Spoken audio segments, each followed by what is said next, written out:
Bem-vindos então à nossa terceira aula e a partir de agora o conteúdo ele começa a ficar cada vez mais prático. Com o conhecimento que eu vou entregar para vocês hoje, vocês já vão começar a entender nos seus exames laboratoriais e na sua prática como que vocês estão no espectro da inflamação. Então nós temos duas formas principais de avaliar onde você está no espectro da inflamação, através dos exames laboratoriais e através de um questionário de rastreio. Já já nós vamos falar sobre o questionário de rastreio, extremamente importante que vocês preencham esse questionário, mas muito importante também que vocês comecem a entender sobre os exames laboratoriais que trazem essa informação, se estamos realmente inflamados ou não. Então, o primeiro exame mais importante é a proteína C reativa. Mas temos inúmeros outros, como a homocisteína, a ferritina, o gama-GT. O gama-GT, Otávio, uma enzima hepática como marcador de inflamação? Sim, isso mesmo. Vocês já vão entender por que o gama-GT é um marcador de inflamação e eu vou explicar cada um desses quatro de forma aprofundada porque eles são extremamente importantes. Mas também existem outros marcadores de inflamação que nós chamamos como inflamograma, que são a lipoproteína A, os anticorpos antifosfolipase A2, a interleucina 6, a interleucina 10, o óxido nítrico e o fator de necrose tumoral alfa. Além desses exames marcadores de inflamação, nós temos o exame do microbioma. Sim, gente, a gente consegue hoje em dia analisar o nosso microbioma através do exame das fezes, entendendo se nós possuímos ali, por exemplo, a calprotectina e a lactoferrina, que são marcadores que quando estão muito elevados, eles estão relacionados a uma inflamação não só intestinal, mas que reflete o estado do corpo como um todo. Além disso, nós temos também os exames de permeabilidade intestinal, que são a zonulina e a ocludina. A zonulina e a ocludina são proteínas que elas fazem com que as células do intestino elas fiquem absolutamente justapostas.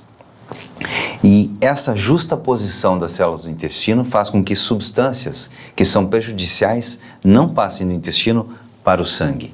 Então, a zonulina e a ocludina, elas podem ser muitas vezes atacadas pela gliadina, a proteína do glúten, por exemplo. Ou a própria disbiose, esse desequilíbrio das bactérias do nosso intestino pode promover uma lesão na zonulina e na ocludina, abrindo essa comunicação entre as células e permitindo a passagem de substâncias que nós não queremos que vão para o nosso sangue.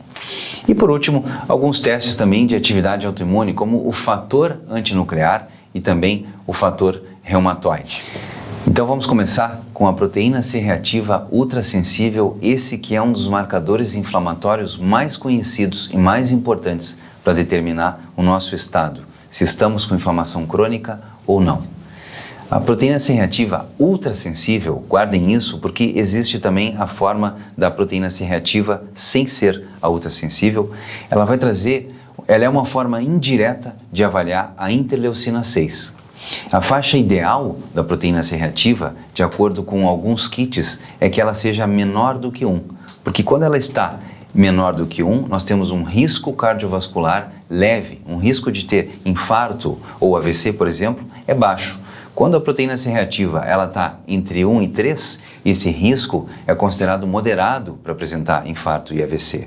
E quando ela está acima de 3, esse risco de infarto e AVC é considerado grave.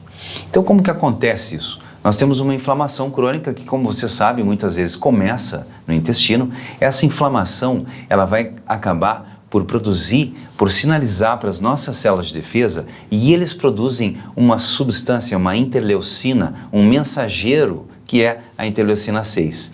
E essa interleucina 6, quando ela passa no fígado, o fígado produz a proteína C reativa ultrassensível. Por isso que ela é uma forma indireta de avaliar a interleucina 6. Então, gente, a proteína C reativa ultrassensível, como ela está associada à inflamação, por isso ela vem descrita nos exames como de risco cardiovascular, porque é com ela que está associado o risco de eventos cardiovasculares e ela que promove a aterosclerose e o aumento da possibilidade tanto de infarto como de AVC. Então aqui vocês conseguem ver esse exemplo que eu trouxe, é um exame de um paciente meu de 53 anos, ele apresenta uma proteína C reativa ultrassensível ou de alta sensibilidade, cujo resultado é 0,55.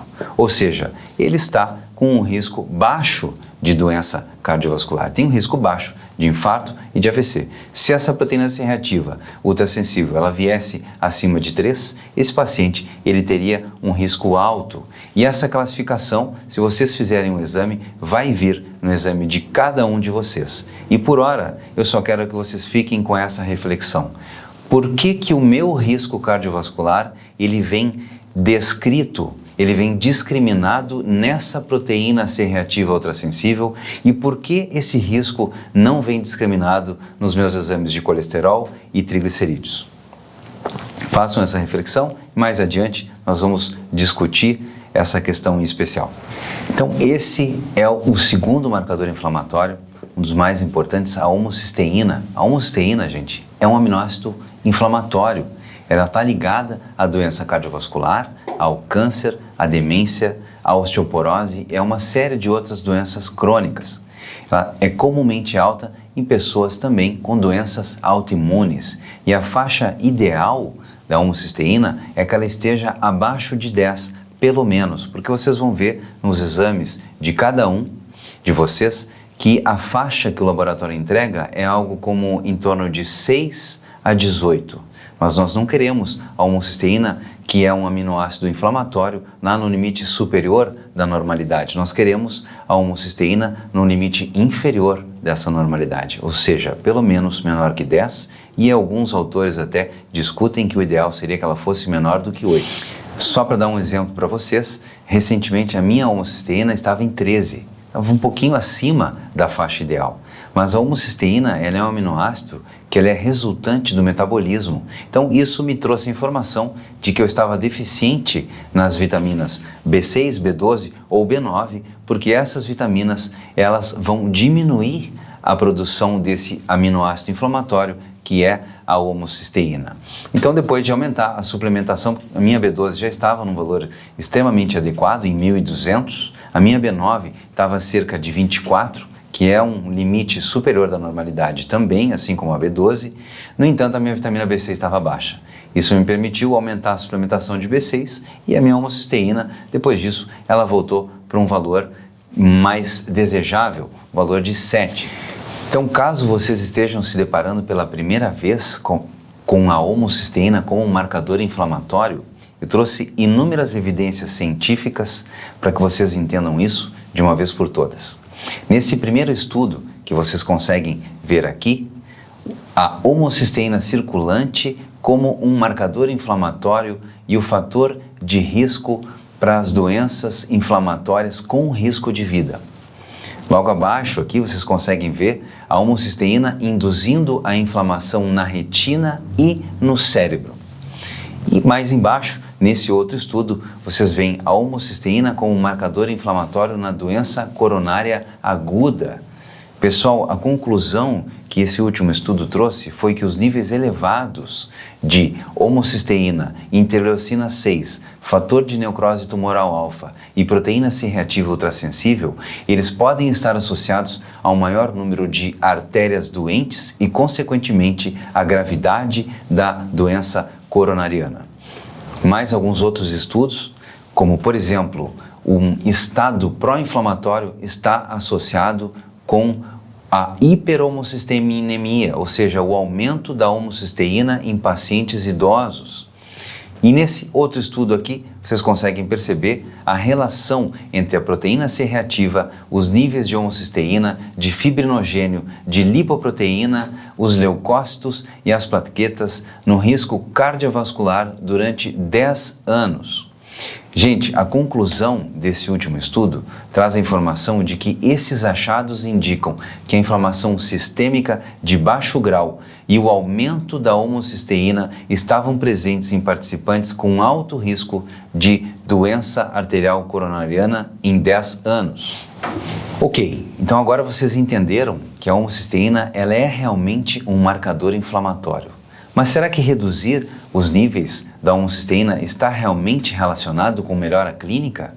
Porque uma coisa é uma coisa, outra coisa é outra coisa, não é?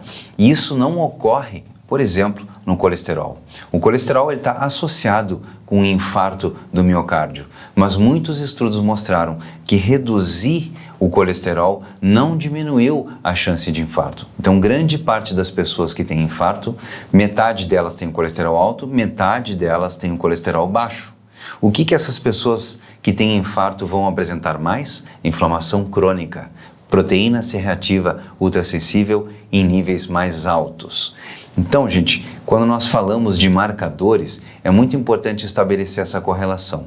Será que realmente diminuir o colesterol está relacionado com menor risco de infarto? A grande maioria dos estudos diz que não.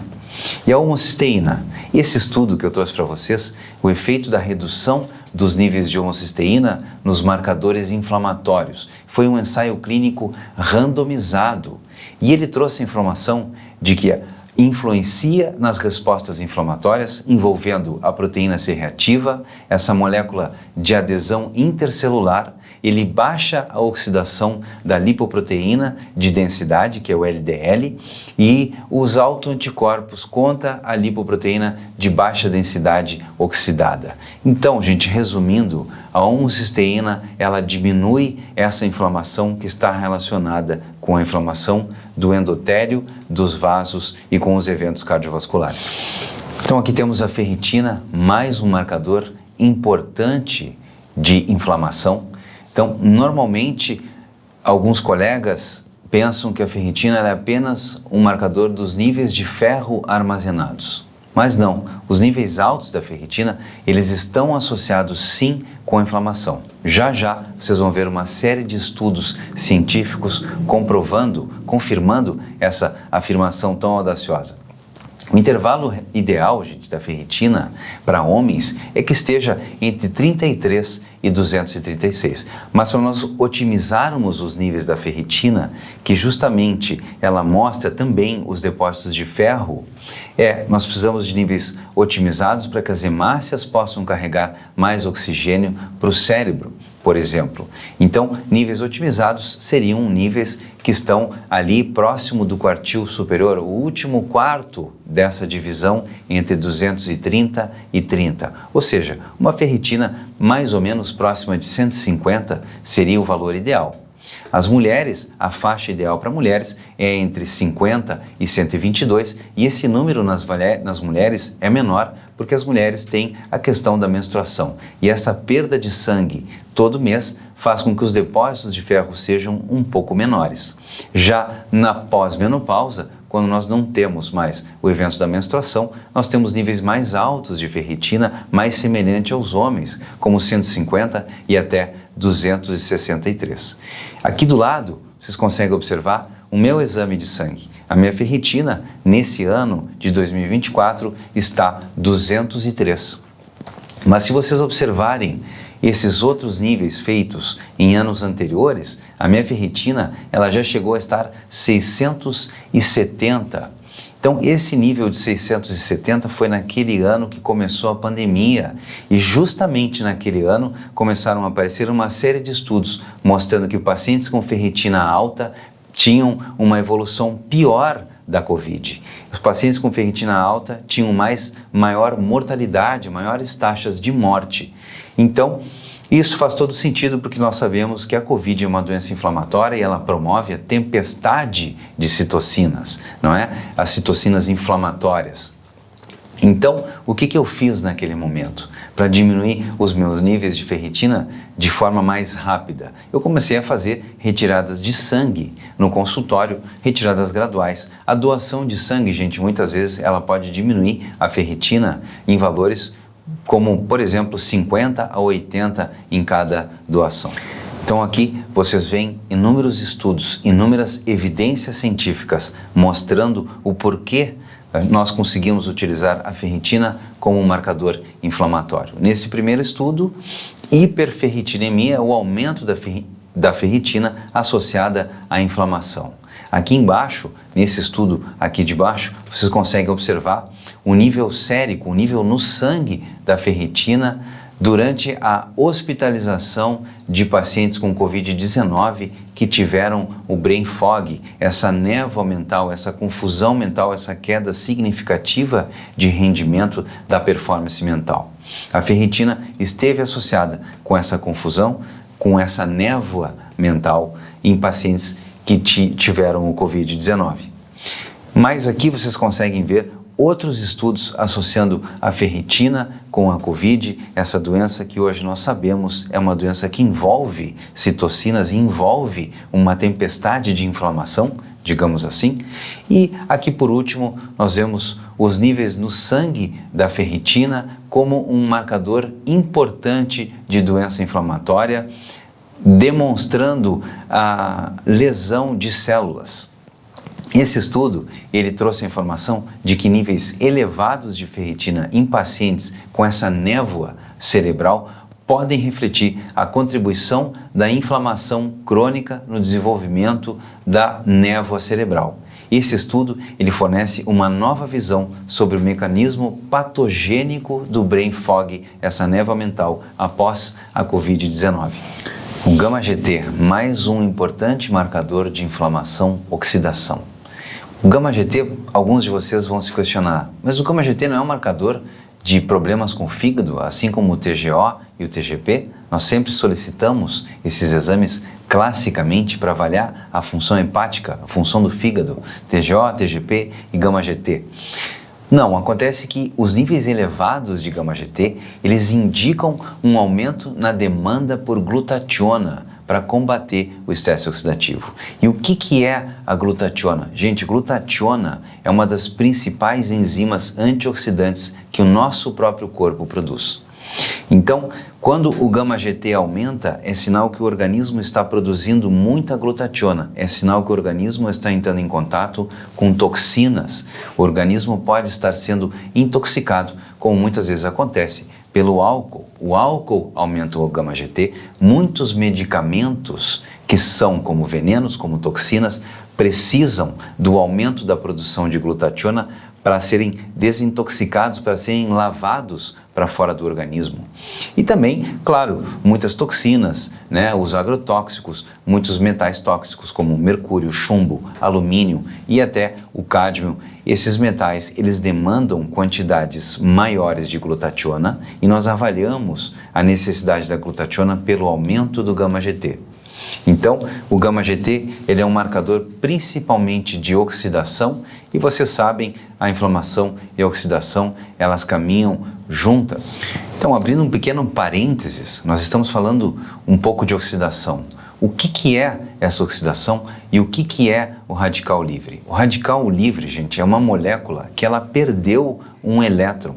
Todos os elétrons que circulam nas camadas dos átomos, eles andam em pares. E o radical livre, ele perdeu um desses elétrons e não circula mais em pares. Então essa molécula, ela começa a ricochetear por todo o nosso organismo, roubando elétrons de outras moléculas, fazendo com que elas também se tornem instáveis e gerando a produção de cada vez mais radicais livres nessas outras moléculas, até então saudáveis.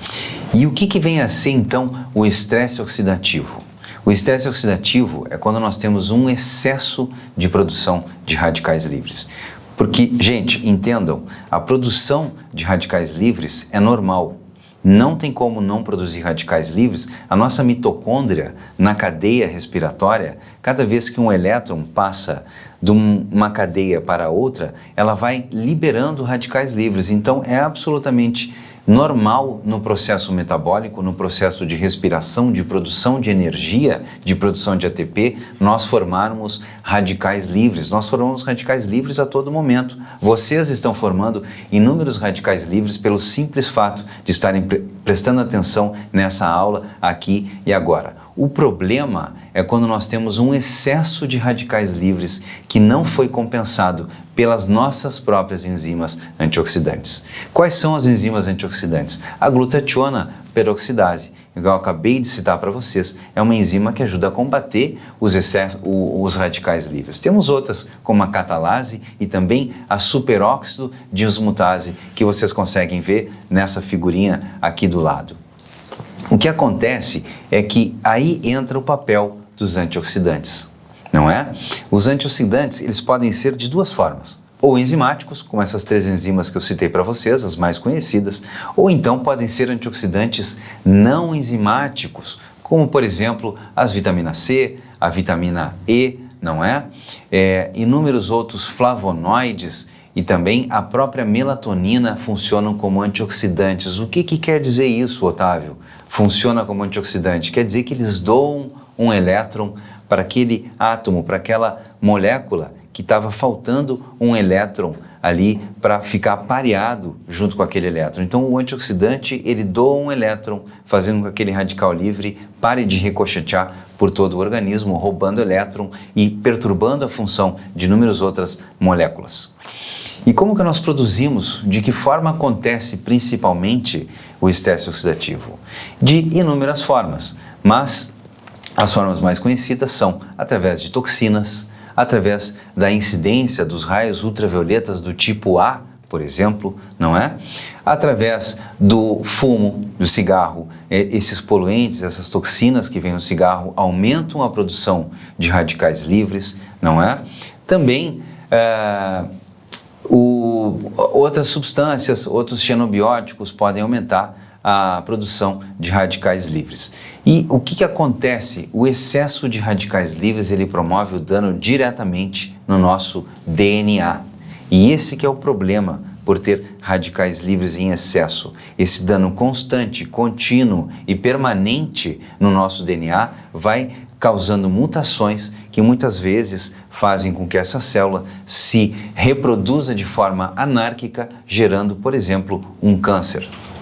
Então, ao longo desse curso, dessas aulas, certamente eu vou ensinar para vocês como manter esse excesso de radicais livres sob controle.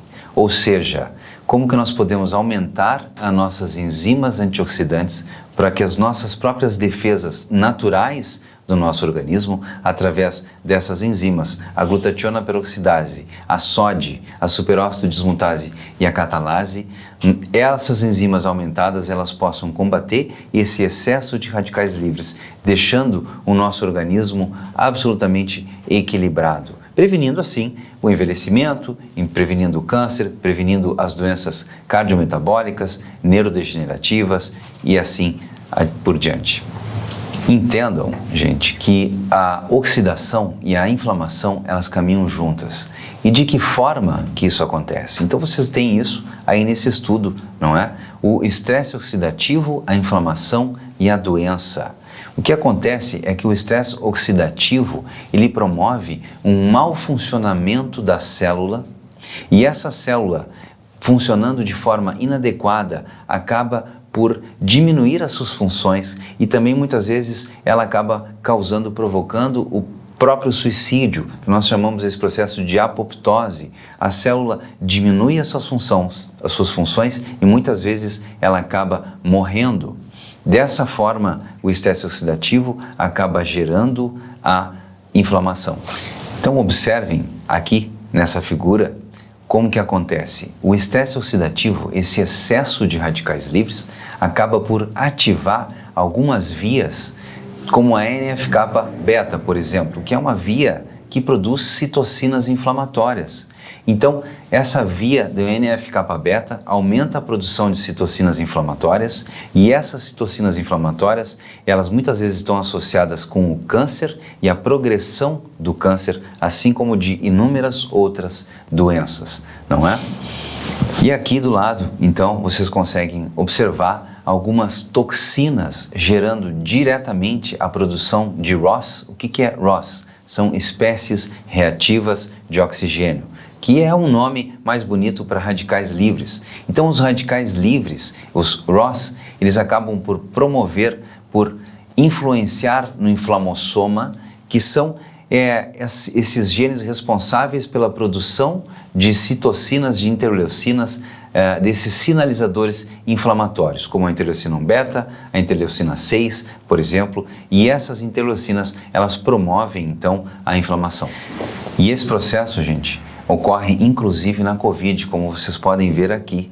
Então, o coronavírus, ele acaba por acentuar a formação de inúmeros radicais livres. Essa formação de radicais livres, não contrabalançado pelas nossas enzimas antioxidantes, acaba gerando esse estresse oxidativo e isso acaba por lesar a célula, promovendo a inflamação e agora vocês já sabem, causando a morte celular e através de várias células que morrem, nós temos uma lesão do tecido.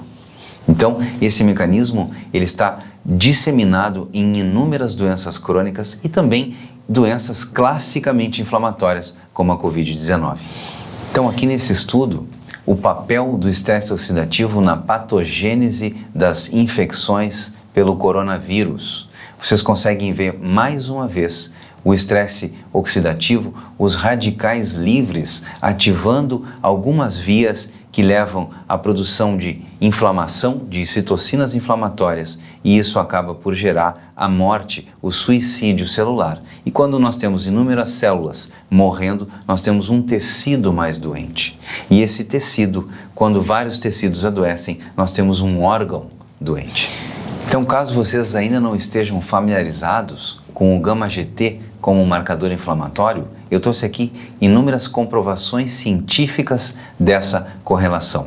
Nesse estudo aqui de baixo, seria o γ-GT um marcador de estresse oxidativo? Nós temos já um título muito emblemático. E nesse estudo aqui de cima, a atividade do γ-GT é um biomarcador muito procurado do status redox. O status redox é esse status de oxidação e redução, ou seja, de formação de radicais livres e de antioxidação. Não é isso que nós chamamos de status redox. Então, o γ-GT ele é um biomarcador nesse status redox na circulação sanguínea e esse foi um estudo clínico feito em 44 tipos de doenças humanas.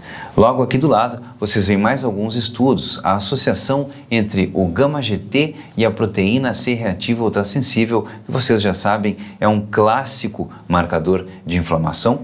E os níveis elevados de γ-GT podem estar associados ao estresse oxidativo na doença de Alzheimer, como visto nesse outro estudo aqui do lado.